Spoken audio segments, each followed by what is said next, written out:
types of bolted connections. For example, bolted connections um, that just resist shear, bolted connections that resist tension, bolted connections that resist both, right?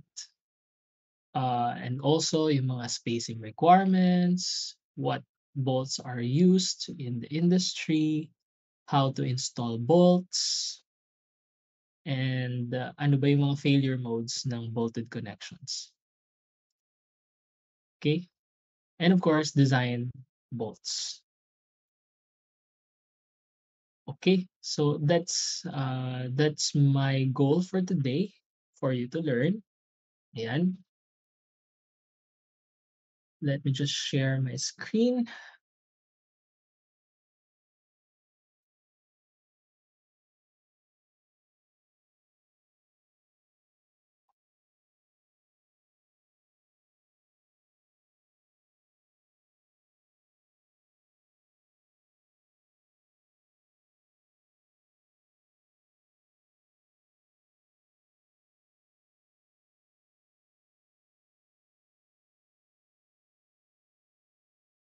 Can you see my screen now?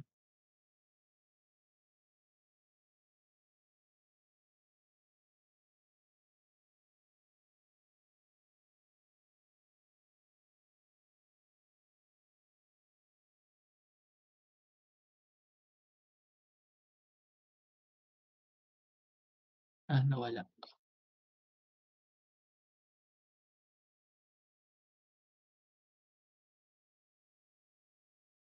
Wait lang. Okay.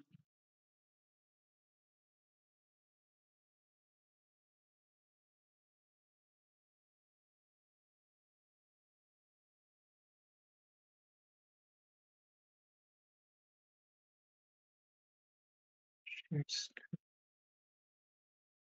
Okay, can you see my screen now? Okay, sige. Let's start. So bolted connections. And by the way, I haven't uploaded this presentation yet, but I have uploaded some supplementary readings for you, which I think could help you very much on this topic. Kasi nga dinidiscuss doon paano ba ini-store yung mga bolts and other things for you to have, yun nga, hindi lang yung topics natin, but also you would be knowledgeable on how to handle bolts in the site if ever you work as a structural engineer uh, or a connections engineer for that sake. Kasi in the field, yun nga, puwedeng tatlong ways on designing or tatlong ways na dine-define yung trabaho regarding connections. Puwede na yung engineer of record, which is kunwari kayo yung head in structural engineer, would be the one to design the bolts, okay? Without the regards to the fabricator. So, susundan lang ng fabricator yung nilagay niya sa plans. However, that does not usually happen kasi nga minsan, of course, mas marami pang alam yung fabricators atin. And usually the fabricator is may kasama yung connections engineer na specializes on connections. And therefore, sasabihin nila, hindi ito pwede, ito lang yung available sa market, ito lang yung kaya namin gawin. And therefore, ah, puwedeng sila rin yung mag-design ng connections separately. Ah, Hindi yung trabaho ng engineer on record dun sa project. But usually, ang nangyayari diyan is of course may collaboration between them. So may collaboration, may ipo-propose yung engineer of record, and then with confirmation on the fabricator or the connections engineer, and then they will come up with a unified decision on things. Okay, so as a structural engineer, you should also be knowledgeable on connections. So, bolted connections. Ah, Nakapunta naman kayo sa UP Town Center, no? So, yung parking building doon, madaming madaming bolted connections kayo makikita, and hopefully by today's lesson, you will be able to appreciate kung ano yung mga nandoon sa building na yon. Okay? Ayan. So, what are the types of bolted connections? So here you can see that a this is a shear connection, right? Okay, so as you can see, ang tina-transfer lang niya, ayan, naka-connect lang siya sa web. Okay, and 'di ba, you note from our discussion of shear, ano yung primarily nagka-counteract ng shear? Anong part? Is it the flange or is it the web?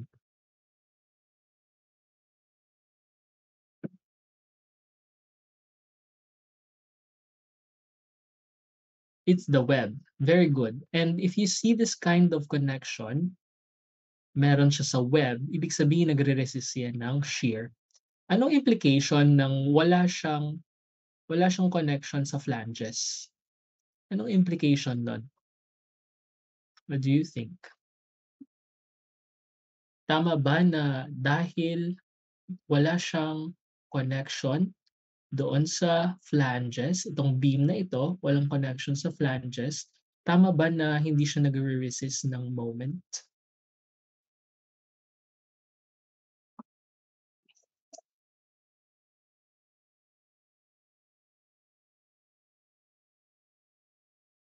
Tama ba yun? Ano nga ba yung primarily nagre-resist ng moment? Is it the flange or is it the web?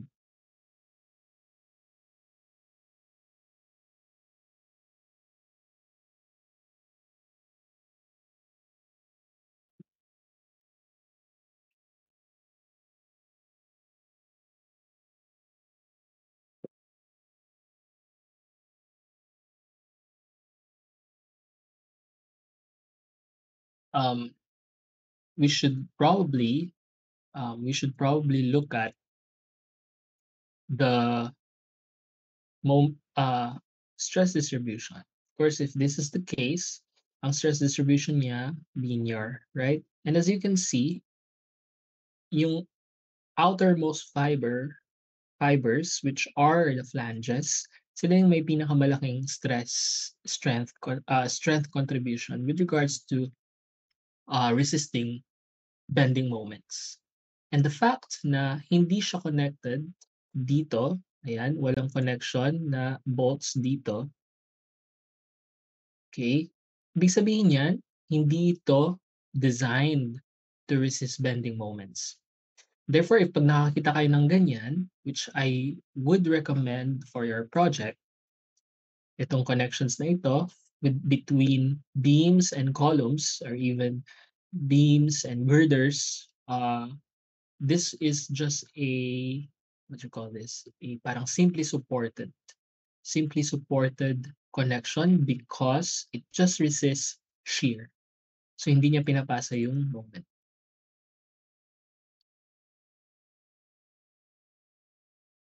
So paano siya naka-connect dun sa uh, left na W section? Naka-connect siya via, well, if I would try to draw it, top view. So kung top view yan, i-drawing ko, ito yung column, right? Ayan yung column, ito siya. Tapos naka-connect siya, sorry, top view pala. So top view, ito, yan yung column, ito siya.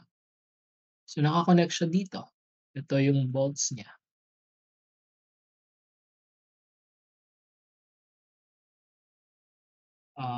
And then you have a sort of a gusset plate. Parang ito, this one is an angle bar. Ito, an angle bar. Ayan. Tapos, well, ganito yung connection niya. May eye din siya. Ay sorry, mali. Ah, so this is the ayan siya. So naka-connect siya, ito yung web, ito yung flange. So naka-connect siya dun sa web. So parang may angle bar dito na nagko-connect sa web. So diyan siya naka-connect. Na-gets ba? So parang magulo yung drawing. Ulit-ulit. Ah, ito yung column. Tsaka dito sa column na 'yan, merong angle bar. Ayan. So merong bolts diyan, example. Tapos itong angle bar na 'yan naka-connect doon sa web ng ng iFlange. So ito yung web, ayan. Tapos may bolts din na nagko-connect diyan. Ayan na yung ito na yung bolts. Okey ba? Na-gets ba? So ito ang pinapasa niya obviously is, well, pinapasa niya lang dun sa column ay force. But itong force 'di ba yung discussion natin sa beam column, magkakaroon yan ng eccentricity. So magkakaroon siya ng ano 'to, MNT or MLT,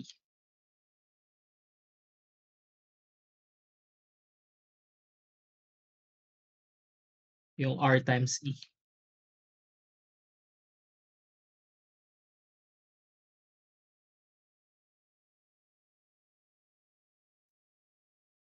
Yun na yung M MNT 'di ba? Moment no translation, okey. So yan na yung mababasa and then you would design this as a beam column, if ever. Okey, sige. So, sige let's proceed. Anyway, may question pa dito sa bolts and shear. Dito sa bolts and tension, as you can see, it's just like a hanger member, right? So nakahang lang itong member na ito. Um, and you'll have this tension and of course dalawang bolts yan or dalawang rows of bolts. Each of those resist 0.5 of the tension load. And lastly, ito na yung bolts in shear and tension. So this one resists both shear and bending moments, right? Kasi naka-connect na doon sa yan. So ito, dahil meron siyang tension member, ayan. Ah, by the way, bakit kaya shear and tension lang? Eh di ba 'pag bending moment meron ding compression? What do you think? Nire-resist ba ng bolts yung compression? Primarily ba sila yung nagre-resist ng compression? Or nakakatulong ba sila sa compression?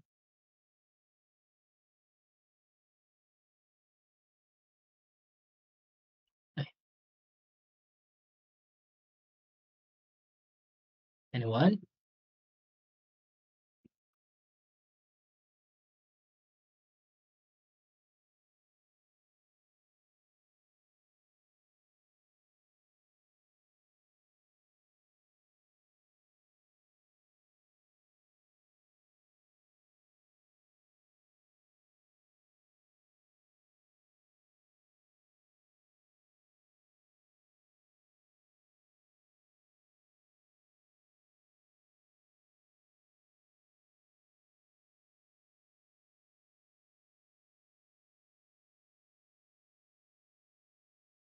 Eh, so nagre-resist ba ng yung bolts ba, sabi kasi dito sa slide, sabi niya bolts in shear and tension.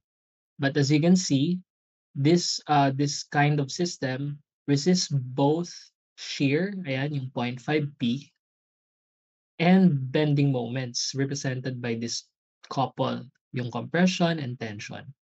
However, ang nakalagay lang dito, bolts in shear and tension. My question is, they does does bolts help in resisting compression?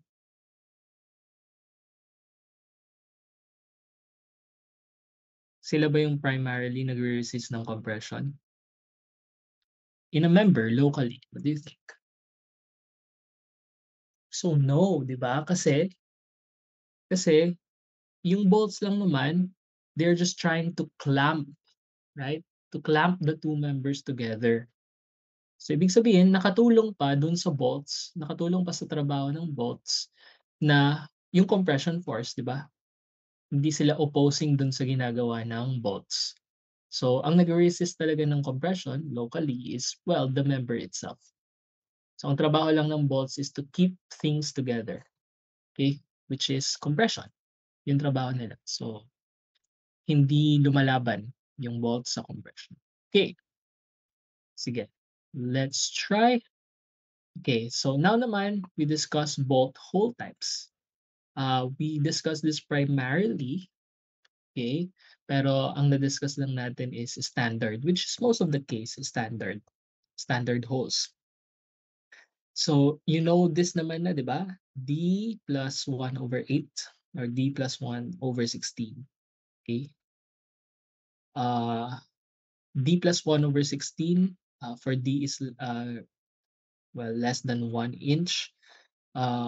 Pero nagdadagdag pa tayo ng plus 1 over 16 dahil sa fabrication uh, allowances. Okay, so this one, well, you can refer naman to this slide or the AISC for this requirements, but we have standard holes, oversized, short slotted, long slotted. Usually we just use standard. So at least this one, you know. Okay. Any questions so far with this?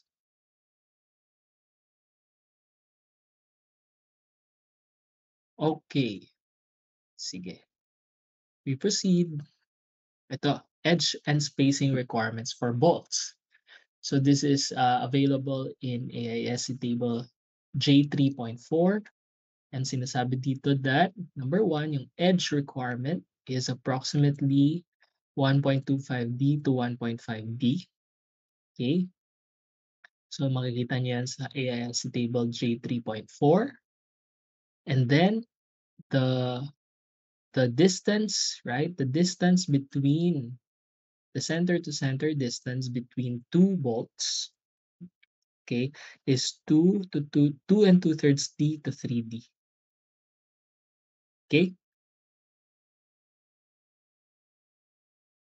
So that's just the spacing requirements. Well, primarily because we are mitigating the effects of bolts to one another, especially dun na sa member, yung bearing of the bolts on the member. So that's very important.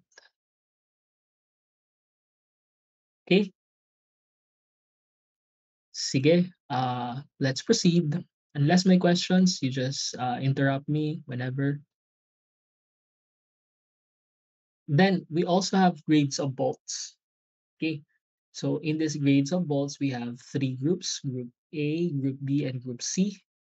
And they have different ultimate strengths. So yung Group A, 120 KSI, Group B is 150, and Group C is 200 KSI. Okay,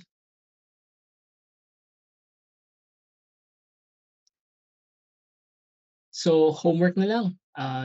You read on this. Ano ba yung difference between the grades? Ano ba yung difference between these? For example, A325 and F1852. In the exam, we'll just say what bolts you use. Okay lang.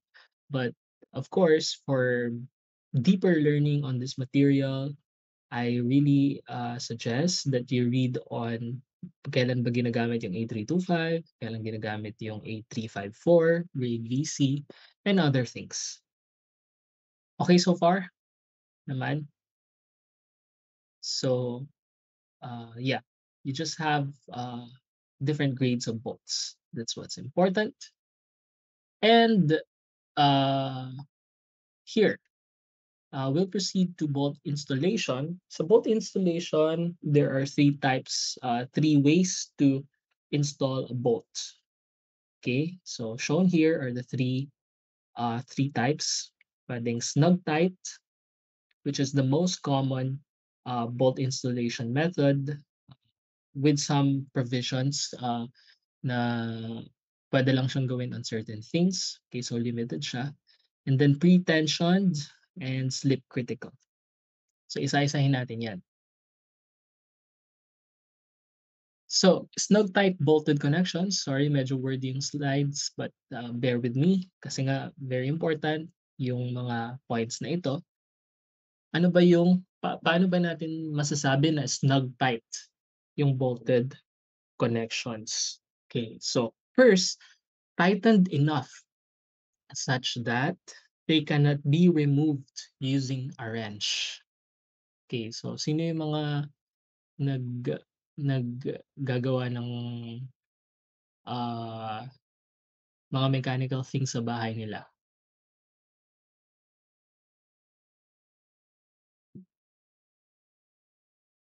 Okay, so dito sinabi na hindi mo na raw, kung tatagalogin natin ito, hindi mo na raw matatanggal 'pag 'di ka gumamit ng tools.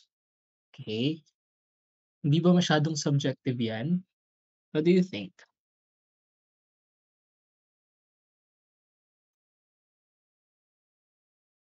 Eh, paano kung paano kung yung isa sa inyo kaya niyang tanggalin gamit ng walang walang wrench, pero yung isa hindi na niya kayang tanggalin? So medyo subjective ano, medyo subjective siya, okay. But, AISC hindi niya binabago yung definition niya, primarily because there are some limits to the use of snug tight bolted connections. But, usually in buildings yan ang ginagamit, in buildings. Um, so paano siya na-attain? Puwedeng attain after a few impacts of an impact wrench. So kunwari tightened na tightened na yung wrench mo, hindi mo na siya maikot, tapos pukpukin mo siya a few times, so matatawag mo na siyang snug tight, okay. So using the full effort of an iron worker. Okay, again, yung full effort is very subjective. Probably your full effort is not the same as mine. Okay, and kailan ba siya ginagamit? So, used for simple shear connections. Gaya nung nilagay natin dito. Ayan, so shear connection.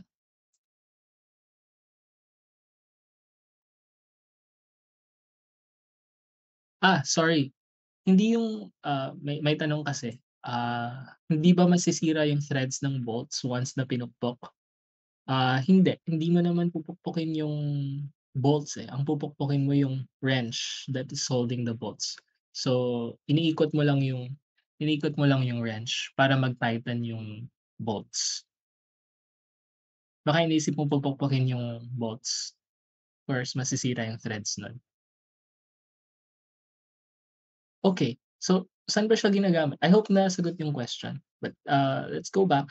Saan ba siya ginagamit? For shear connections, for tension-only connections, and very important, dito sinabi na connections where loosening of the knot or where fatigue due to vibration or cyclic loading does not occur. Okay, so ano ibig sabihin niyan? Ano ba yung effect ng, sino naka-experience ng ganito? Ah, Dahil sa vibration naglo-loosen yung tornilyo or something.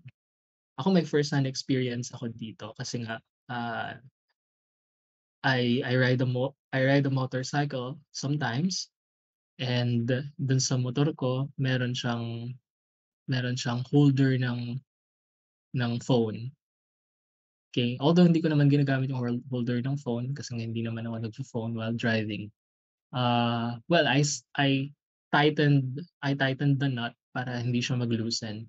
But eventually, because yun nga, may vibration when you're using the motorcycle, after some travel time, I noticed na naglo-loosen yung aking, naglo-loosen yung tornilyo holding the phone holder.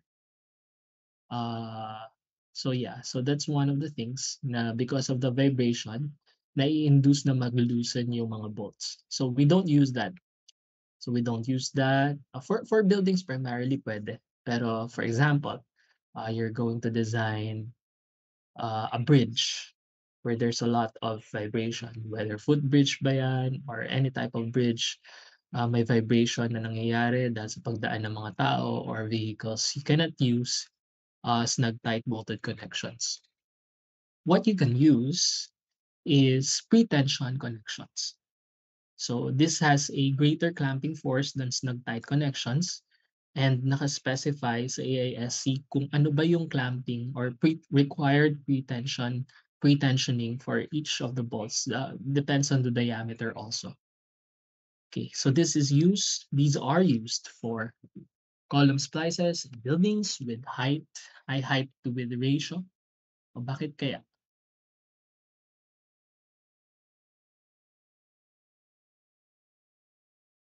So, high height to width ratio. So, meron kasi silang tendency, right? Tendency to vibrate, right? Kapag pag masyadong mataas yung length ng column, which is the height, versus its width. Okay, so kunwari, hinangin lang yan, magkakaroon na ng vibration. And then connections for lateral bracings in tall buildings. Primarily kasi nga yung lateral bracings na iyon, for example, I have a certain building, ayan, I have a certain building, and then I would have this bracings, okay, I have certain bracings. These bracings, kapag ka kunwari may wind, may earthquake, these bracings would tend to loosen. Kunwari, magmo-move ng ganito yung building ko, so this one would be in tension, right? 'Pag magmo-move ng ganito yung building ko, the other one would be in tension. So, they would act like kapagka nag-move laterally yung building mo kahit konti lang, they would be subjected to alternating compression, tapos tension, compression, tension, compression, tension, depending on the sway of the building or the supposed sway of the building. What happens with that? So, ang tawag doon sa alternating movements is fatigue. So, nagkakaroon ng fatigue yung member mo and that would impend or uh, that would induce the bolts to be loosened. Okay? So, dahil pwedeng mag-loosen yung bolts mo, hindi ka na pwedeng snug tight connection. And what you would have is what you would use are pre-tension connections. Okay? So ito, connections with load path of the lateral force resisting system. Basically, para ring lateral bracings. So kunwari nasa load path of the lateral force resisting system, you cannot use snug tight. Okay, so primarily sa columns. Okay? And in general, nga, sa mga cyclical loads, cyclical meaning wind and earthquake, pwede yung isipin mo cyclical. Tapos may load stress reversals like what I discussed here sa bracings and subject to fatigue loads. Okay. So for example, bridges, you cannot use snug tight, you use pre-tension connections. Paano ba siya ginagawa? Um, Paano ba siya ginagawa? So, pre-tension connections, pwede niyo siyang gawin as these two. So may nabibiling pre-tension connections, pre-tension bolts na may splined end na sinasabi. So before tightening, kunwari pagdidikitin mo itong dalawang member na ito, before tightening, nakadikit pa yung splined end. And then once you obtain a certain pre-tension, okay, once you obtain a certain tension, magbe-break off yung splined end, which signifies that na-achieve mo na yung required strength. Okay ba? So that's a technique para accurate na masabi na natin achieve natin yung pre-tensioning. The other type of thing na binebenta sa market is the direct tension indicator washer. So ito naman washer ito. Washer is, you have the bolt. You have the bolt. For example, this is the bolt. Ayan. So bolt yan. Tapos yung circle na surface, yun yung washer. So itong part na ito, that's the washer. So as you can see, may parang parang ngipin siya. And you could measure, ayan, so before tightening, medyo matangkad pa yung height ng washer. After tightening, medyo pumayat, nag-flatten yung washer. And you can measure the pre-tensioning correlated to the deformation of the washer. So meron ganun. Okay, and by that, you could say that you have achieved the required pre-tensioning force. Any questions so far? So meron na-discuss na natin yung snug tight and pre-tension connections. Any questions?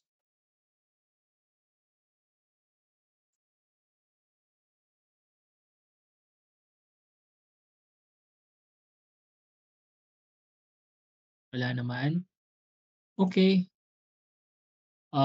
Then we have this slip critical connections, and this is similar with the pre-tension connections. So similar use. So pag hindi pwedeng gamitin yung snug tight connections, you either use pre-tension or slip critical connections. By the name itself, slip critical, uh, it says that the failure occurs when the connected members slip relative to each other. So dito naman, ang pinagkaiba niya with pretension bolts, sa pretension, you are primarily interested with the pretensioning, right? Uh, but here, in slip critical connections, you're primarily interested with slipping, which is also, di ba, connected with the pretensioning of the bolts. Bakit connected siya? Kasi nga, yung friction between two surfaces is equal to the coefficient of friction multiplied by the normal force. So yung pretensioning, that's the normal force, right? But mas masinsin yung preparation ng slip critical connections with regards to what you call the faying surface. The faying surface.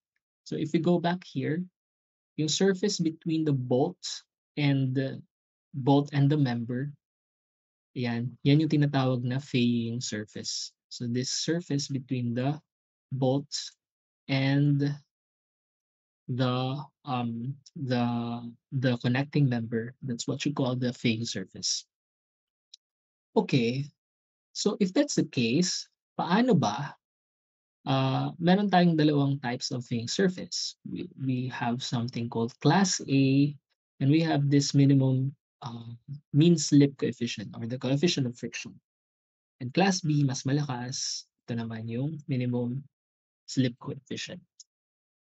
And of course, meron dyang pre-tensioning requirement din or requirements on how to prepare the faying surface such that it achieves this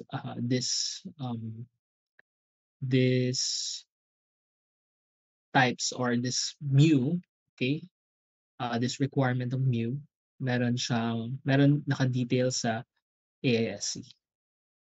Okay, which I leave it to you upon to read. But the important thing is you know when to use slip critical, you know when to use snug tight, you know when to use pretension. Any questions?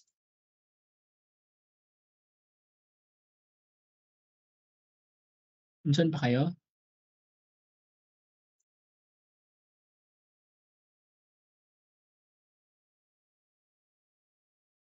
Okay,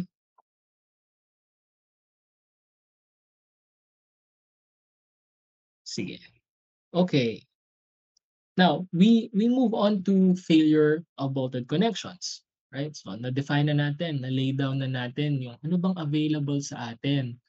Ano ba yung spacing requirements? Ano ba yung paano ko ba ididikit yung mga bolts? Pwedeng snug tight and other snug tight, slip critical and other things. So now we move on to failure modes of bolted connections. So of course, you have the shear failure of bolts, okay, for shearly loaded bolts, tension failure of bolts for tensionally connected bolts, as you have noted kanina, and then bearing failure of connected elements. Okay, bearing failure of connected elements and tear out failure of connected elements. Now, as you can see here, the first two is about bolts. The last two is about connected elements, right? It's very important kasi nga usually malakas yung mga bolts natin. We should also make sure that our connected elements resist the forces, and of course well, alam natin kung ano yung governing mode of failure. And of course, yung connected elements, you have studied this in our in our second exam, right? One of the failures ng connected elements ay, sige, ano yung na-discuss niyo? Regarding bolted connections, the connected elements could fail under,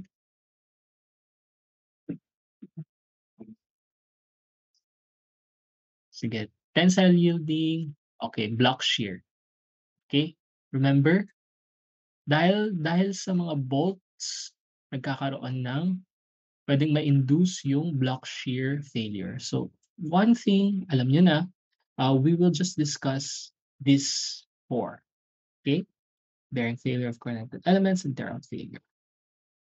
Okay. Sige. Let's go to shear failure. So, shear failure of the bolts. Okay?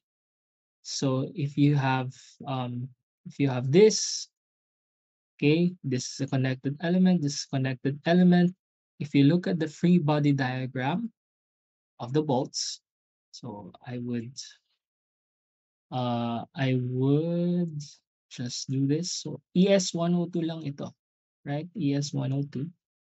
Meron akong meron akong force dito.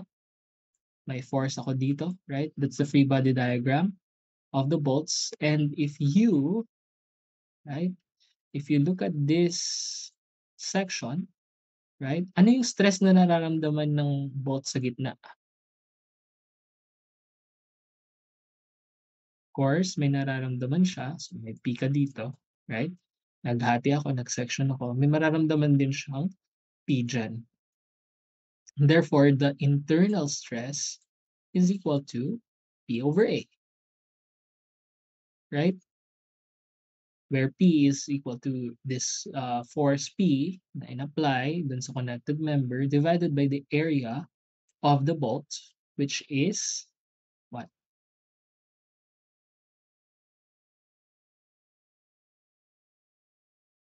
Pi d squared over 4, right?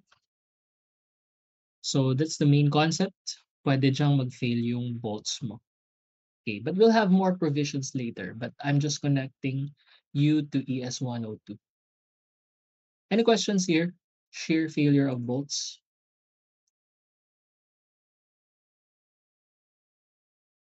Okay, sige, let's proceed. So second one, tension failure of bolts. So for example, you have force P, may force P ka dyan. Tapos, of course, this one would resist 0.5 P, tapos 0.5 P. So each of the bolts would have the stress of 0.5 P, di ba? Kasi yan yung force in 1 volt divided by the area of 1 volt. So that's a stress that is resisted by those. Okay? Next ay bearing failure of connected members. So dito naman, bearing member, right? So once na hinila mo siya, 'di ba, magkakaroon ka ng contact between this bolt and the connected member. So sa ES-102, we discussed that ano ba yung force, ano ba yung stress diyan? That's equal to P. Tapos ano yung area? Area that is the bearing area. It's just equal to the diameter of the bolt multiplied by the thickness of the member. Natandaan to from ES-102?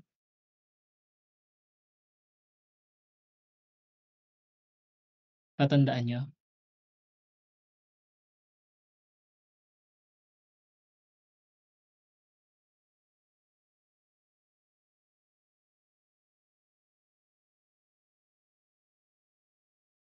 Yeah, parang actual lang pero you can see if you have the cross section. So if this is the bolt, ayan, if this is the bolt, yung connected member kasi, ayan siya. Ito yung bearing area, which is the thickness of the bolt multiplied by the diameter of the bolt. Yan yung nagbe-bear kaya dB times T.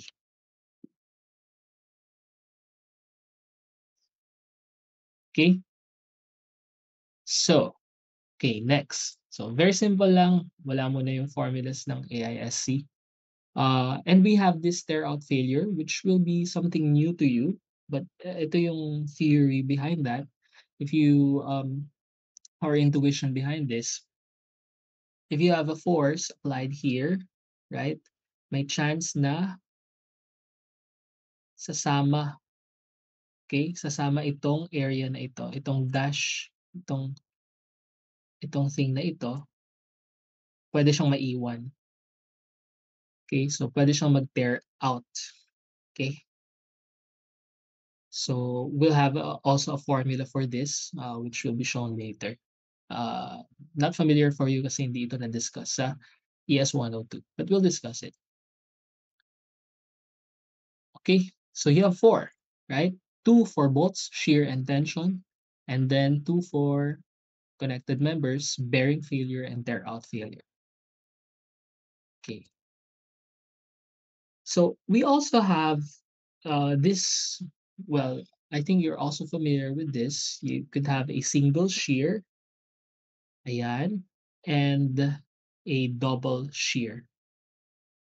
Okay, 2 slip planes. And what's the effect of this? What's the effect of this? If you draw ito, if you draw this part of the bolt, yung bottom part of the bolt, dito sa single shear, you can see that yung applied force dyan is just tension, the T, right? So for example, itong member na yan, hinihila lang siya ng P. But if you draw, for example, the free body diagram of this part of this bolt, okay, sa double shear, you can notice that there is T here and there is 1/2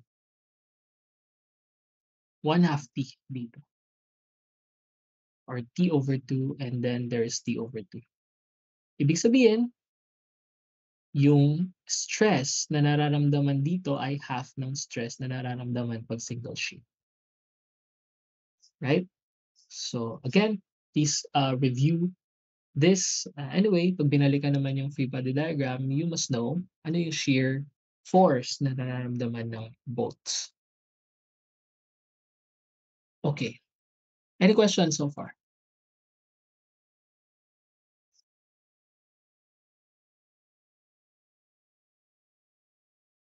Okay, so now we go on to AISC or LRFD provisions.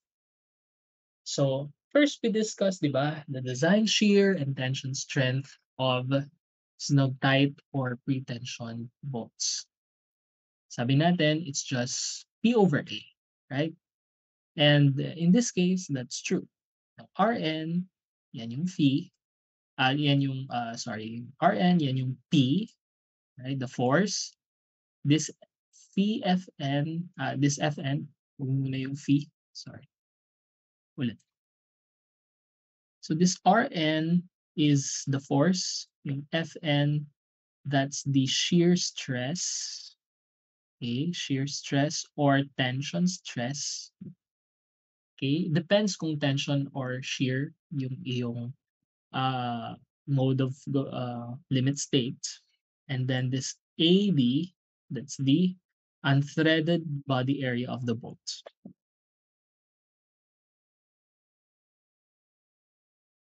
By the way, alam niyo ba ibig sabihin ng thread sa bolts?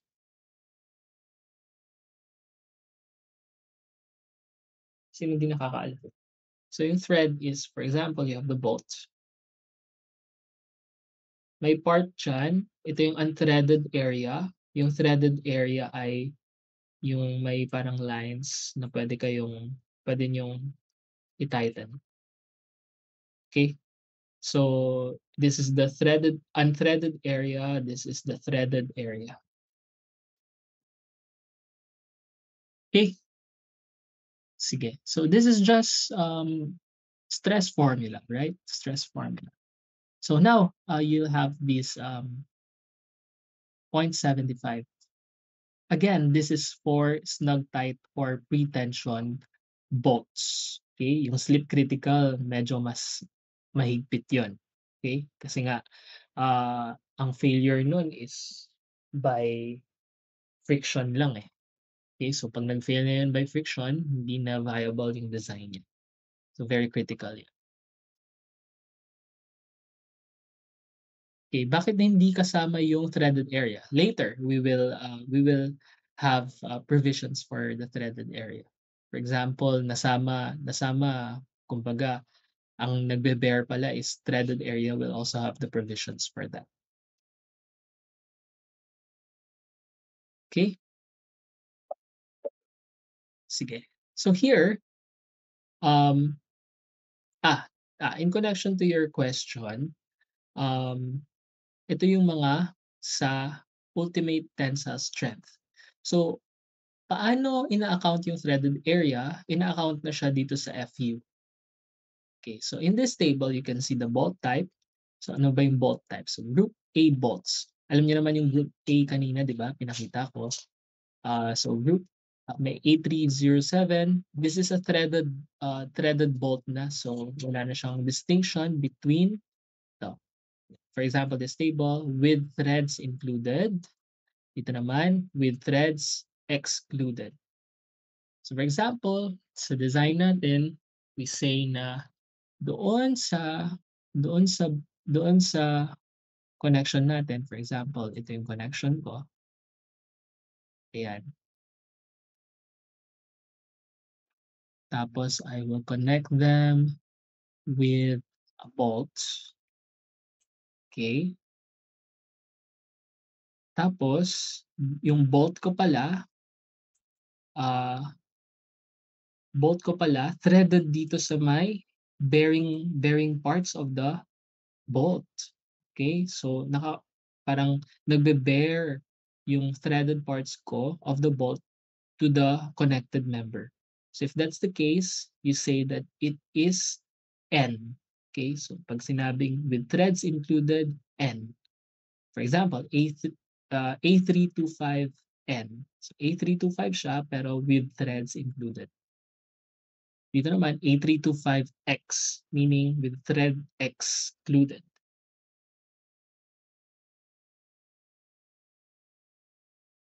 Okay? So, paano ina-account yung itong included and then excluded threads? So, ina-account siya by if you can see this FNP, okay? If FNP, ayan, sorry. sorry, ina-account siya sa shear lang pala, sa shear kasi hindi na nagma-matter kung tensile. Sa shear siya ina-account. As you can see, 'pag thread excluded, it's 0.563. So, 'pag thread included, it's 0.45 times the ultimate tensile strength. As you can see, mas mataas yung shear strength kapagka thread excluded, right? Kasi nga naka-exclude yung threads, ibig sabihin mas malaki yung area that is considered dun sa bolts. Okay? As compared to threads included. So in this table, you can see, yan, the nominal tensile strength, pag group A, tapos included, group A excluded, group B included, group B excluded, with the different tables. And this is the same as table J3.2. Okay so far? Any questions?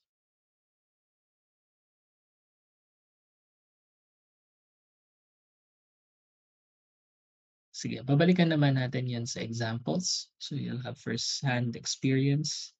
Now, so tapos na tayo with the two failures, right? Kasi yung formula na ito, this is for shear and then tension of bolts.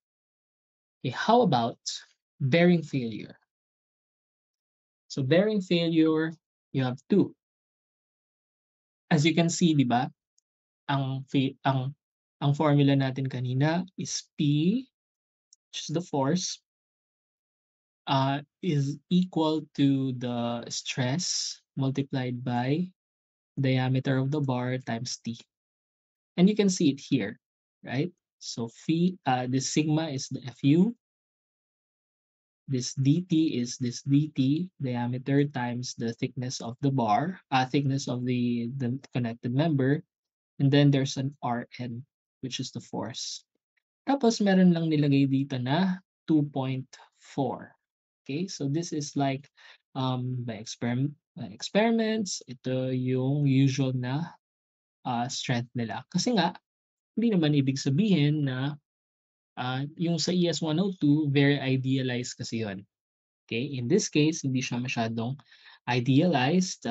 Well, in real life applications, they notice na meron pang 2.4 capacity yung member, accounting for its ultimate strength. Remember sa ES-102, you're just accounting for until the elastic region. Okay, so here, where the deformation at the bolt hole at the service load is a design consideration. So kailan ba natin sinasabi na the deformation is a design consideration? That is, the elongation of the bolt hole under high tensile strength and the net cross-section could not exceed 1/4 inches. So ibig sabihin, nililimit mo siya. It's your decision as a designer. Sinasabi mo na kapag ka nag nag-deform or gumalaw yung aking bolt or aking connected member by 1/4 inch, possibly mag-fail na by some certain limit state yung aking structure. So if that's the case, kailangan ah, ito lang yung ito lang yung iyong multiplier 2.4. Anong sine-signify niya versus this one? Ang pinagkaiba lang naman niya is not a consideration. Sinasabi mo na mas mas conservative ka dito sa strength nitong bolt, this connection mo. Mas conservative ka kasi yung kino-correspond mo na strength ay mas mababa. Okay? And therefore, kung mas mababa, edi kailangan mo lakihan yung member. Okay? So iniisip mo, dapat conservative yung design. As opposed to this, kung hindi naman masyadong consideration yung elongation of the bolt, then you just have to multiply a higher factor. Naintindihan ba?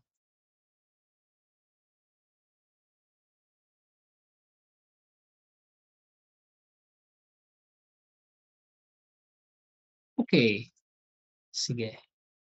Let's move on. So tapos na tayo with bearing, punta tayo sa tear out. Okay, so tapos na tayo sa theory. Tear out failure of the connected elements, we have this. Okay?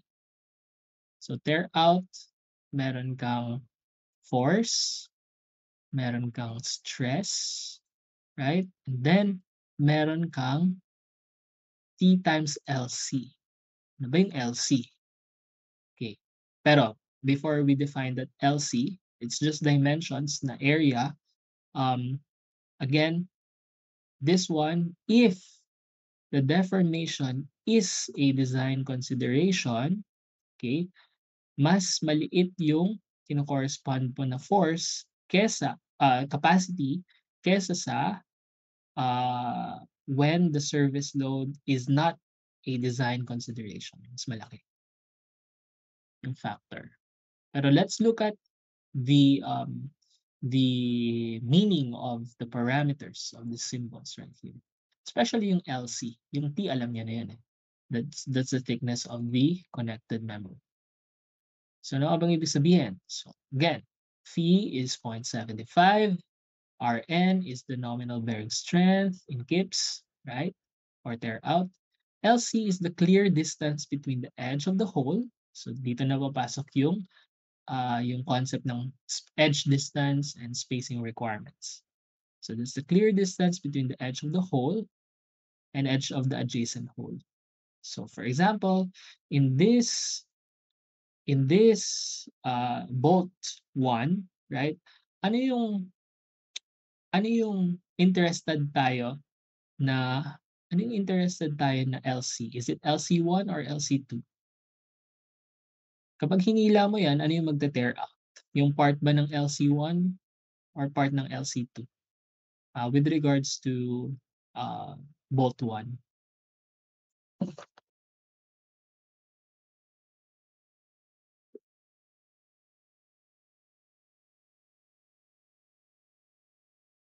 LC1. So, ibig sabihin, yung LC1, siya yung magte-tear out.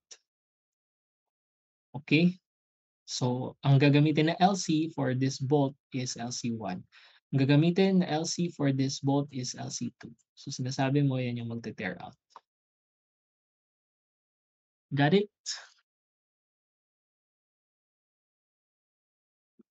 Okay. Sige. So, see, ano lang siya, bolts is just P over A. Okay? So laging P over A lang yung bolts. Okay? Now, paano naman kapag snug tight? Sorry. This is for snug tight lang. Let me just edit. Hindi ko natanggal yung slip retention. So paano naman kung snug tight? Right? Snug tight. Yung kanina for bearing and pre-tension bolts. Sorry. Sorry. Snug tight. Slip critical. Hindi ko na So paano naman, yung kanina snug tight or pre-tensioned. But now, paano naman kung slip critical? Right? Di ba? Kasi ang design for slip critical is dependent on the friction between. Okay? So, kung friction pala yung limit, di dapat yung Rn, this force capacity, is friction dapat yan, di ba? Friction. So, friction is equal to U times the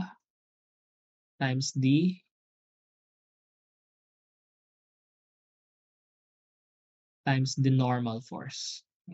U times the normal force. Okay? And then this one, let's discuss. So phi, alam niyo na yan. Phi is just the LRFD factor, resistance factor. So it's just one for standard holes. Okay, so depende siya sa holes. Okay. Rn is the shear strength in kips, so that's the force. Yung mu, that's the mean slip coefficient or the coefficient of friction. And it depends on class A or class B surface, which is defined in AISC. So you could also search how do they prepare it such that magiging class A surface? Ano yung mga requirements? So that's up for you to read. Okay, so basically yung class B mas malakas kasi 0.5. This DU, okay, this DU is a empirical factor based on experiments, sabi na, well, closely 1.13. Multiply ako ng 1.13. And then HF is a factor for fillers. I'll show later yung figure ng fillers. But yung fillers na yon, minsan kasi, uh, ang tawag dito, yung threaded, kinukulang yung connected member or masyadong manipis yung connected member para ma-fill up ng threaded members. So naglalagay ng mga fillers and usually nakakabawas pa ng capacity yung fillers. Okay? So let's talk about that in the next slide, my figure. Now, this is what I'm pointing out.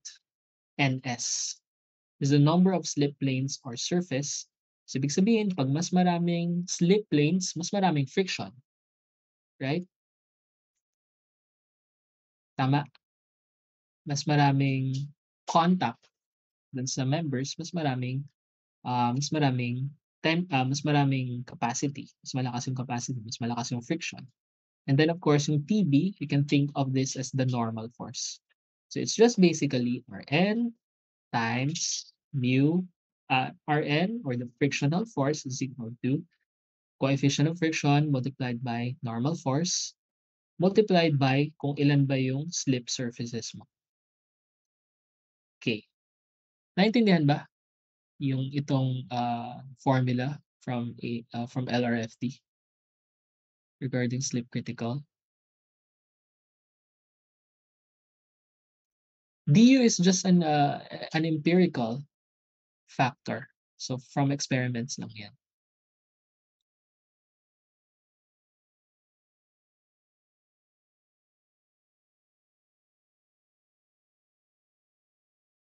Okay? Sige. So, we have this. For example, ano ba yung filler? So this is about the fillers. So ayan, this is a filler plate. Ibig sabihin kung kulang yung thickness ng connecting member, naglalagay ng filler plate. So this filler plate acts as a filler para mas mahigpit para ma-achieve natin yung slip critical condition. So yeah. So this one is a single filler plate, multiple filler plate. Ang effect niya, nababawasan yung capacity pag marami ng fillers. Okay. Any more questions? Sige, we'll have an example later on bearing bolts and slip critical bolts. Bearing bolts, what I mean is yung snug tight or pretension bolts. Sige. And lastly, last na ba to? We'll discuss, well, sometimes you have a member that resists both shear and tension. Okay, so what do we do kapag may ganyan? We will utilize what do you call this?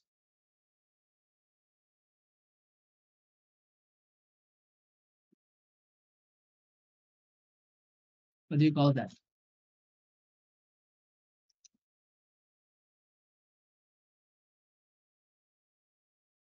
Kapag ka-combined na, ano yung utilize natin? Starts with I from your previous exam.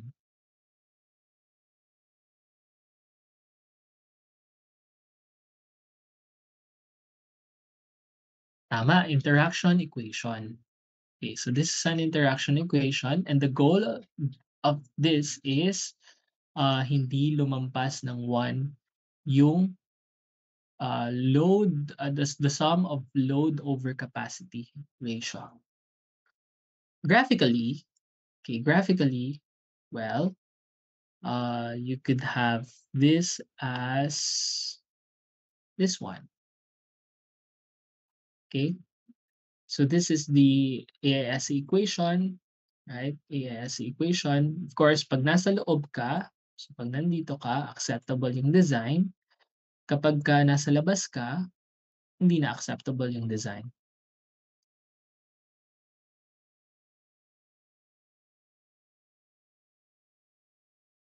Okay?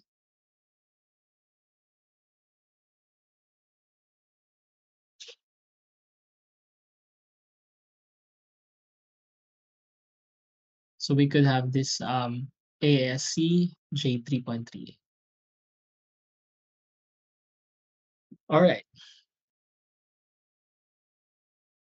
Sige. So we go to examples. We go to examples. Okay, let's read through this. Determine whether the connection shown is adequate to support the applied loads. The plates are ASTM A36 and the fasteners are 3/4 inch diameter ASTM F3125 A325N bolts in standard holes. The applied factored load is PU equals 60 kips, LRFD yan. Na-compute na for you, and the applied service load is 40 kips. So that's for ASD. So delete na lang natin yung ASD. Okay, since we're not interested with ASD anyway. Okay, sorry. Yeah. Assume deformation of the hole at service loads is a design consideration. Okay, sige, isa-isay natin yung yung problem statement. Okay, sabi dito 3/4 inch diameter A325N bolts. Okay? Ano ibig sabihin niyan? Ano yung ibig sabihin ng N?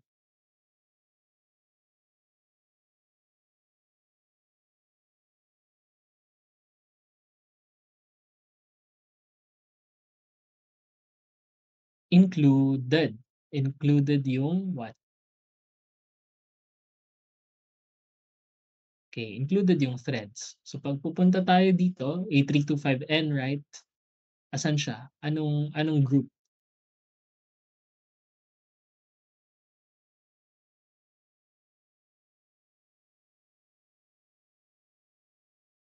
So primarily, if you saw the problem, may tension ba dun sa problem? Balik ako dun sa problem. May tension ba dito sa problem? Tension sa bolts?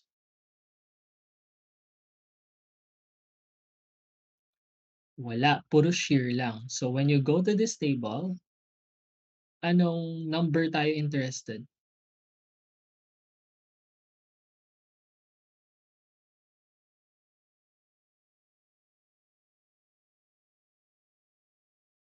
So we're interested here, di ba? Yan. Kasi shear, right? Nominal shear, tapos A325N with threads included. So take note natin, 54 KSI, yung nominal shear strength. Okay? Nominal shear strength. Sige. So we'll go back to the example. Ayan. A325N, alam natin, 54 KSI. Sinabi din na 3/4 inch diameter. So, compute natin yung area. Okay, area. And then what do we do? Well, we just compute. Ayan. Sinabi na, sige, okay. Sinabi na A36. A36. So, um, we're now computing sa bearing and sorry, bearing and tear out failure. Okay. So alam natin na A36 Fy equals 36 KSI and Fu equals 58 KSI. I hope you still remember that. Okay? Tapos, i-check natin yung bolt, bearing, and tear out failure. Okay, so balik tayo sa formula ng bolt bearing and tear out failure. Ano ba yun? Tear out. Bearing. So bearing muna. Sabi sa problem, balikan natin, sabi sa problem, assume deformation at the hole at the service loads is a design consideration. If that's the case, what do we use? Sorry, what do we use here?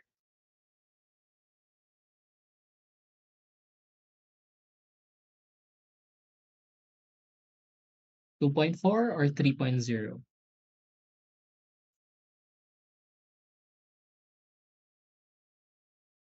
2.4. And then what do we use here sa tear out failure? 1.2 or 1.5?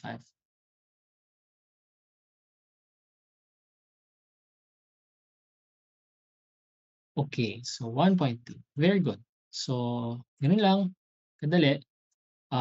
We just use 1.2, ayan, and then 1.2 and 2.4, and this one for both 1.2 and 2.4. Okay, so in this formula, binigay na yung, ano nga ulit, yung, ito yung bearing failure, right? So this whole formula communicates both bearing, which is this one, and then tear out failure. Okay, so ang sinasabi lang dyan, piliin mo sa kanila yung mas maliit.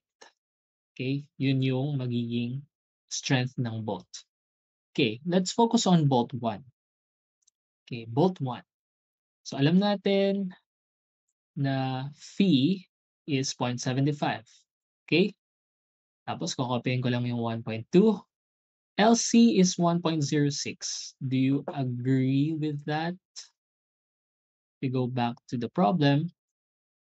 Ayan. Paano naging 1.6 yan?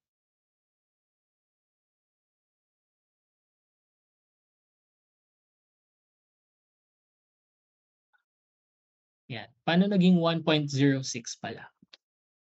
Okay. Anyone could derive. So LC daw for bolt 1 is 1.06. How did it happen?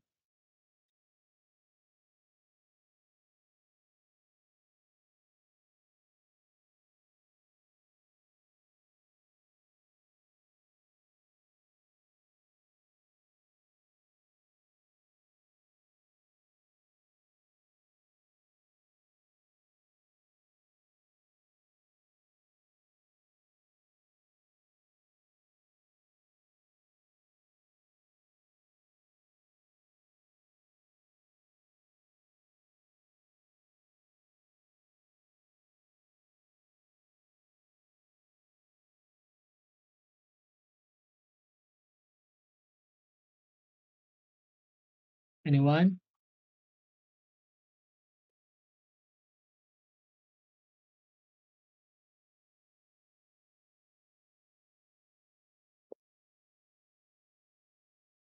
Oh, clue. This one is from the center to the edge. So that's 1.5. Tama? Tapos, itong bolt hole, saan siya equal? Sa 3/4 inch? Yan ba yung bolt hole? 3/4 plus 1/8. So, minus niya. So, magiging 1.5 minus 3/4 plus 1/8 divided by 2. Okay? Bakit divided by 2? Kasi nga, kalahati lang ng bolt hole diameter. Okay, so diyan nakuha yung 1.06. Nakasunod everyone? Nakasunod kayo? Okay, sige.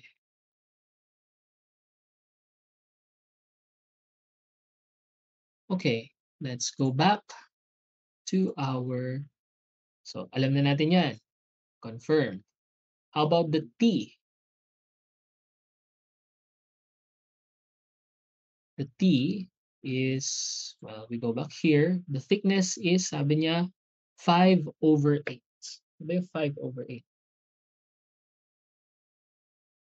Is that equal to is that equal to sorry, is that equal to 0.625?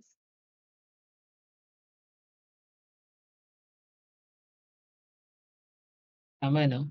Okay, so 5/8 thick plate. Tapos Fu, we said kanina na A36. So 58 KSI yung Fu. So solve na tayo with tear out failure. Remember, this is tear out failure. How about bearing failure? So copying ko ulit. Phi is 0.75 plus 2.4. Okay, sige. So may tanong muna, sa tear out failure, hindi ba dapat times 2 yung thickness? Okay, sige, that's a good question. Bakit hindi times 2 yung thickness? Kasi if you draw the free body diagram of the bolt, saan lang ba nag-act yung P? Di ba dito lang? This P, tapos merong P ka dito. Right? If you draw the shear diagram, so tataas ng P, tapos bababa ng negative P. Ah, sorry, mali. Hindi. Tataas ng P, tapos bababa ng P. So, mag-zero. So, ano yung internal shear? P, di ba? Now, saan ba nag-a-act yung P? Right? Saan ba nag-a-act? Hindi naman siya, ah, ito ibang plate na yan eh. Ito ibang plate na yan eh. Dito, itong P na ito, right? Nag-a-act lang yan dito sa plate na ito. Okay? So, ibig sabihin, itong force na ito, nag-a-act lang sa plate na ito. And therefore, siya lang yung, P lang yung mararamdaman na force dyan. Okay? So, hindi naman as if na itong buong plate na ito, ah, yung pinagre-resistan ng in application ng force load na ito. I hope na-explain ko na maayos. Okay lang? Okay, sige. Thank you.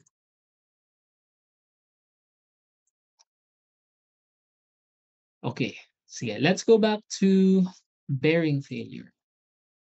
So 2.4, yan, 2.4, which is this. Tapos yung diameter. Ano to? Diameter of the hole or diameter of the bolt?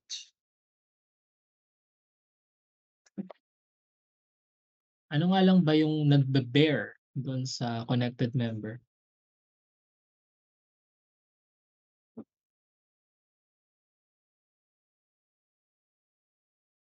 Anong diameter yan? D. The bolts, right? So kasi, bakit diameter of the bolts yan? Isipin natin ulit yung diagram. So if, for example, this is the bolt, okay? Tapos yan siya. Ito yung connected member, right? Ito yung connected member which has this hole, okay? Of course, this bolt is smaller than this hole, right? Kasi nga may +1/8. So, bakit diameter of the bolt yan? Kasi itong diameter lang na 'to ng bolt yung nag-a-apply ng force diyan, okey? So hindi diameter of the hole yung consideration, but rather the diameter of the bolt because Yung diameter of the bolt lang, siya lang yung nagbe-bear or nag-a-apply ng force dun sa surface ng connected member. Okay, so again, this is the diameter of the bolt. Then thickness, we have established that thickness, tapos yung FU, 58 KSI.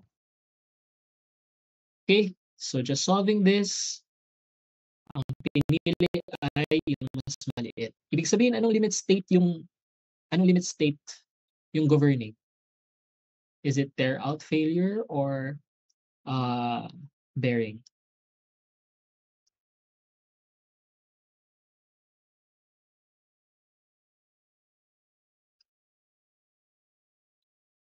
Tear out, okay. Tear out kasi yun yung mas maliit. Okay, 34.6 yung mas maliit. Ibig sabihin mas maliit yung strength niya pag tear out. Okay, so for bolt 2, similarly, we just do the same thing. Ang magbabago lang dyan, anong magbago? Yung tear out failure. Ayan o. Yung bearing failure, hindi siya nagbago. Specifically, ano yung nagbago sa bolt 2? It's the LC. Yan o, itong LC, this one. Okay, 2.13 daw.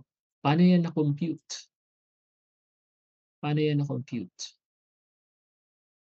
So LC, yung C dyan meaning clear distance. Okay, clear. LC. Okay.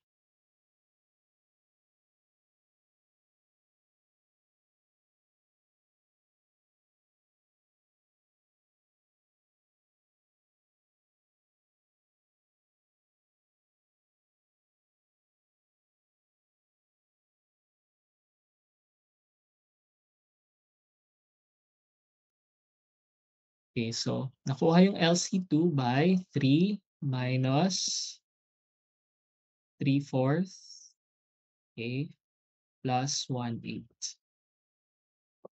3, which is this, tapos yung kalahati nito, tsaka kalahati nito.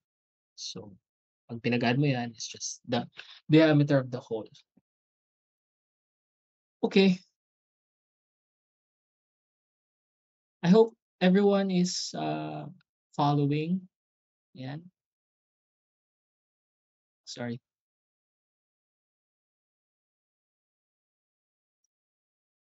So, we're here. Ang nagbago lang is this 2.13. Okay, and as you can see, mas malaki na yung capacity sa tear out. So, ibig sabihin, ang governing limit state na dyan ay itong bearing. Okay. Since dalawa yung ating bolts, right? Dalawa yung bolts natin. Of course, meron kang total capacity. Okay, I mean dalawa, apat pala, sorry, apat. Apat. So, anyway, parehas lang naman yung capacity ng row na ito sa row na ito. Right?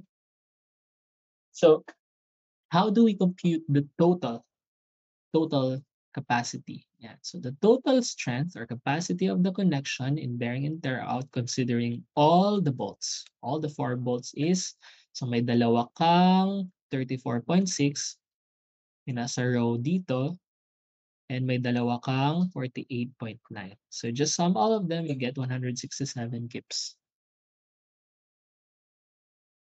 So, ang tanong is determine whether the connection shown is adequate to support the applied loads.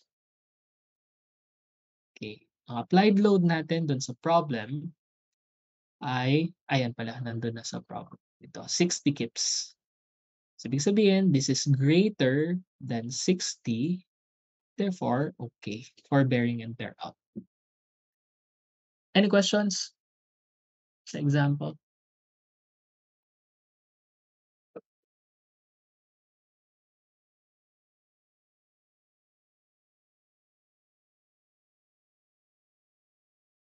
Okay. Sige. So may question on LC2. Okay, balikan natin yung LC1 and LC2.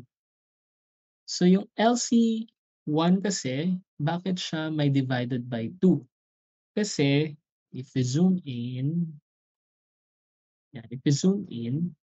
itong LC2, yan, kalahati lang ng bolt yung minus mo. Kalahati lang ng diameter yung minus mo. So this one is 3/4 plus 1/8 divided by 2. Okay? For LC2, bakit walang divided by 2? Kasi how many how many bolt holes are you subtracting? So this is 1/2, di ba? Okay. And this is 1/2. So 1/2 plus 1/2 equals 1. So wala nang divided by 2 dun sa LC2. Okay ba so far? Nasagot naman yung question. Okay. So may question pa, total strength po ba always iko-compare sa PU? Yes. Okay? So total strength yung iko-compare. If we're considering sa connected member yung dalawang modes of failure sa connecting member, which is bearing and tear out. We haven't considered yet yung sa bolts. Okay, so kung bolts ang usapan, so dito ang usapan is connecting member. So okay for bearing and tear out of the connecting member. Pero kung bolts ang usapan, dapat individually yung pag-compare natin. Okay? So, kung bolts ang usapan, di pa tayo tapos dun sa problem. Kailangan nating i-check yung direct shear on the bolts. Of course, hindi naman natin kailangan i-check yung connection. Again, dito, madali lang to. It's just this is just the shear formula sa ES102 with some factors. So we go here. So for a single bolt, the design shear is given by this formula. It's just force is equal to stress times area. Again, yung ating phi ay 0.75. F and V, na-determine natin kanina yon, di ba? Kasi nga, ayan, A325 N volts. And we said na F and V from the table is 54 KSI. So, sorry, dito pala. Ayan. So that's 0.75, 54 KSI. Tapos yung area of the bolt, na-determine din natin yan by saying 3/4 inch diameter is 0.442 square inches. So by solving this, we get 17.9 kips per bolt. Okay? Now, there are two ways to think about this. Pwede nating isipin na, per bolt, ilan ba yung bolts ko? Ilan ba yung bolts ko? 4. So, sa isang bolt, ang nire-resist niyang force ay P over 4. Okay, so pwede mo yung i-compare. So, this is equal to 15. Yung AB. 15, tapos i-compare mo dito sa 17.9. So, ibig sabihin, itong 17.9, mas malaki siya sa 15, therefore okay. The other way is to compare the whole setup or the whole connection. So sabihin mo na total strength ko ay 4 times 17.9, i-compare ko siya dun sa 60 kips. So anyway, the two things equivalent naman, whichever you're comfortable with thinking intuitively, okay lang. Okay? Sige, balikan natin yung AB. Paano ba na-compute yung AB? Ganito. So AB is pi over 4 times D squared.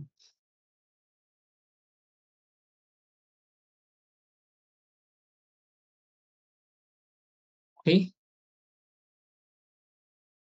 Sige. Okay? Any questions dito sa example natin? From this point, ayan, no, from this point, sinabi natin na okay for shear. Okay, ibig sabihin okay yung ating connection. So okay yung connection natin sa shear on bolts, okay yung connection natin sa bearing on connected elements, and okay yung connection natin sa tear out of connected elements. Medyo madami lang governing modes of failure na kailangan natin i-consider. Sige. Any questions? Wala? We can proceed. Paano naman kapag Kapagka meron tayong ayan, yung naka-bold. Anong ibig sabihin nung naka-bold ngayon? Kanina A325N. Ano ibig sabihin ng A325SC?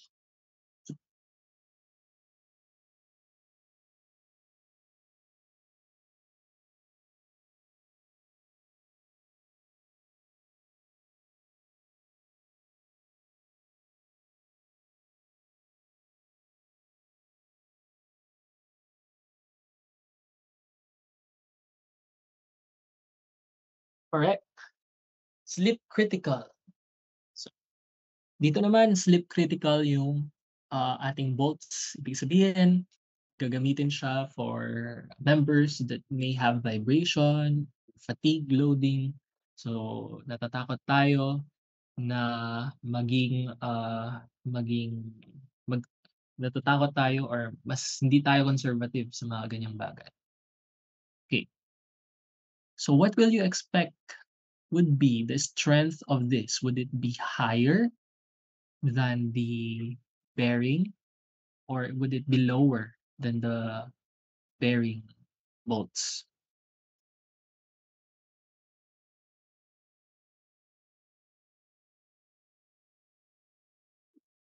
So kung conservative ako, anong gagawin ko sa capacity ko? Paano ko siya ide-declare, higher ba or lower yung capacity? Lower. Okay, kasi nga takot ako, eh. So, so sasabihin ko lang, to be conservative siguro lower yung capacity niyan. Hindi ko ide-declare na supposedly mas mataas, okay. So, let's see if that intuition is correct.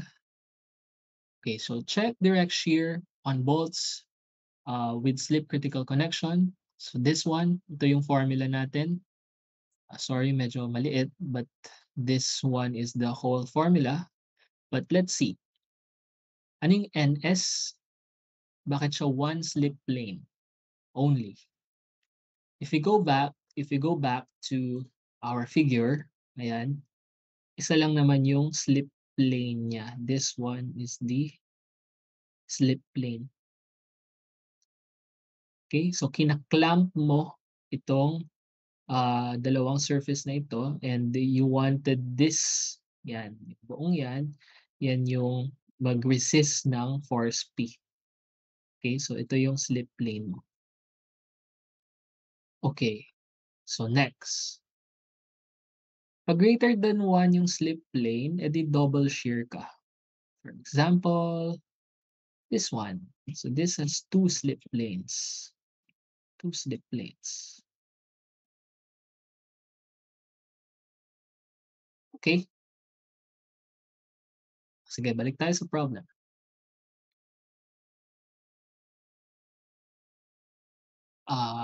Here. So NS or number of slip lanes equal to 1. This TB, ayan, TB is 28 kips for 3/4 inch diameter.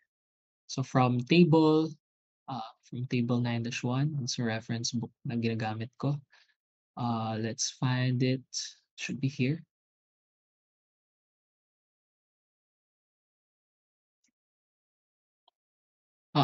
Hindi ko na-include. But anyway, let me just include that. Hindi ko pala na-include.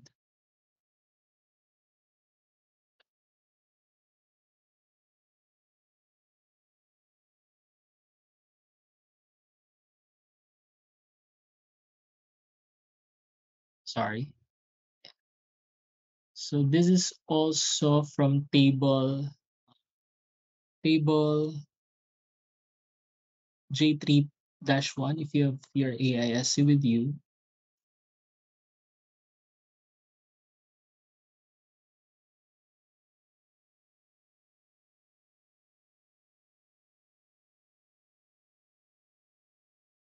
If you have your AISC with you, you could check this out. Yung amount of pre-tension.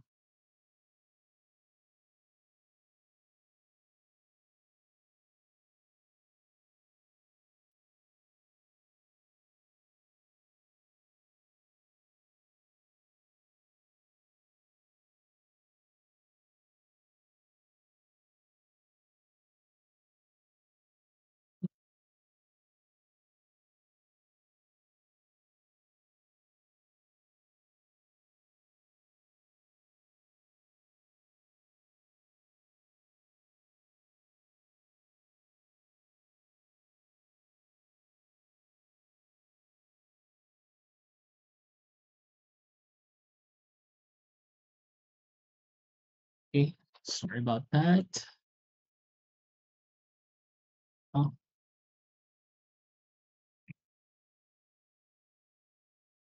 here.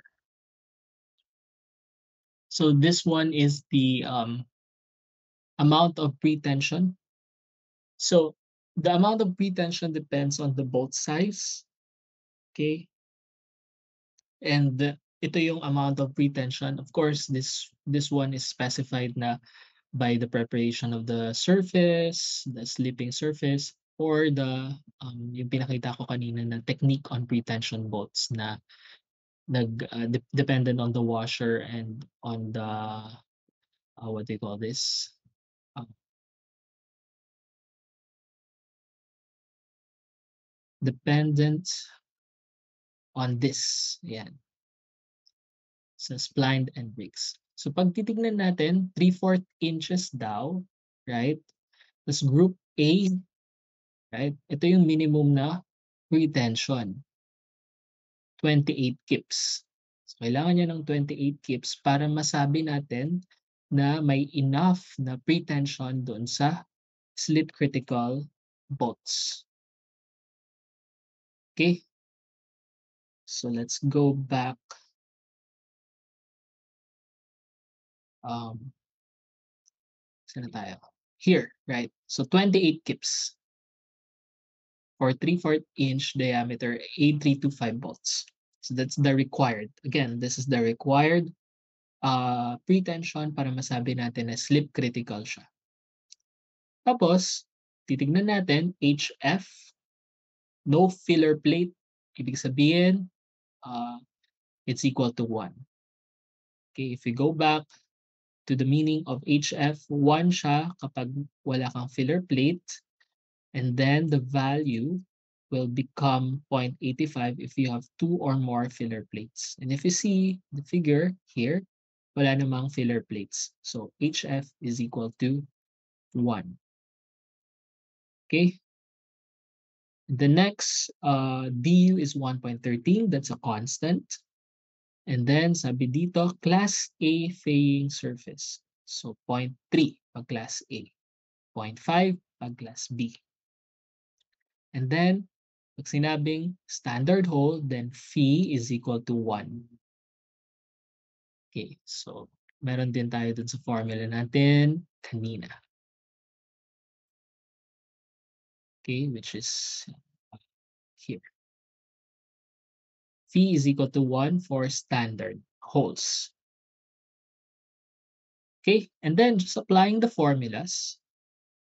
Just applying the formulas here. So substitute lang, phi is equal to 1, mu is 0.3, d is 1.13, hf is equal to 1, and TD is 28 times 1 slip plane, then it's 9.49 kips per volt. You might want to check table 7-3. Makikita nyo din dyan yung value na 9.49. Therefore, sabi natin, apat yung ating volts times the 9.49 kips per volt equals siya sa 38 kips. Okay, which is less than 60. Okay, less than 60. Ibig sabihin, the connection is not good for shear.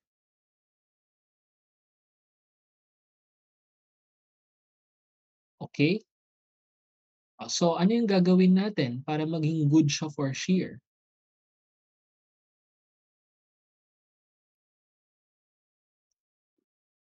Sige, propose. As an engineer, kunwari gusto mo siyang gawing slip critical, ano dapat yung gawin mo para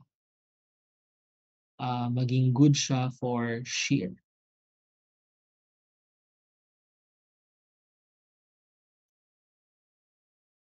O pag nagdagdag ng bolts, ano yung magbabago dyan?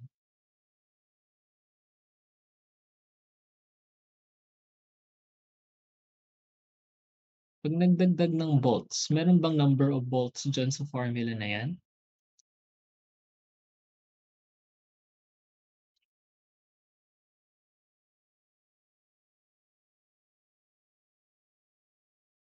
Dito kasi may number of bolts. So, puwede naman magdagdag ka ng bolts. So, ilang 3/4 inch diameter bolts yung idadagdag mo para ilang number of bolts dapat para ma-resist niyo yung shear. Sige, let's act as engineers now.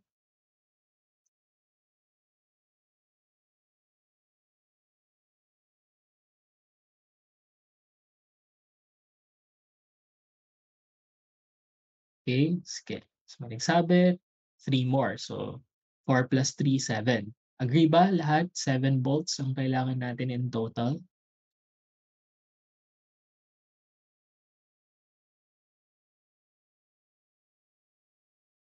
8 para hindi staggered. Ay, magaling 'yan, ah.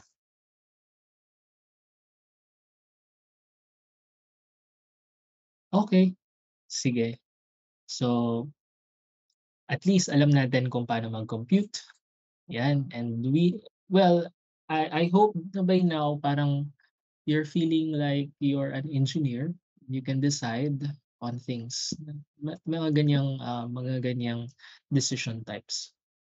Okay, so puwede din daw magdagdag ng slip lanes. Sabihin mo instead na, 1 shear or single shear, gawin nating double shear. Okay, puwede din naman. Okay, sige. So here, this is a double shear. Um, let's have, what do you think? Sorry, let's have, lunch first, right? Pero I would expect that, at some time ito naman, same lang naman ito, eh, same lang ng example, okay? But here, what you're determining is the maximum factored load, hindi niyo na siya iko-compare. So, ide-determine niyo na lang yung maximum factored load and of course the governing mode of failure or limit state, um, similar lang dun sa ating example na sinolve. But now, you have a double shear system. Okay? Sige. So, try to look at this. We'll discuss this later. Um, and also, so you can see this is A325X. So, excluded siya. And we'll also solve an example, the same example for, um, sorry, the same example for um, SC, sleep critical.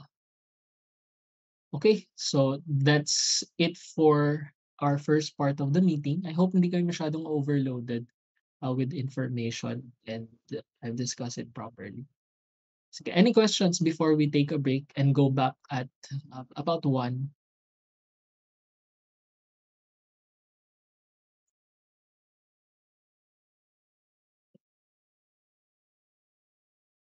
Okay, so dun sa mga excited magsagot, this is the answer for sleep critical sa example. And this is the answer for uh,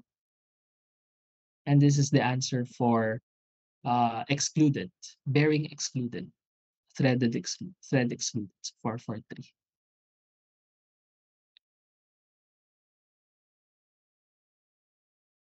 Okay, sige. Anyway, any questions?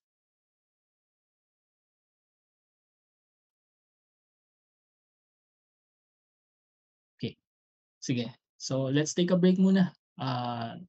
We go back at 1 p.m. Thank you.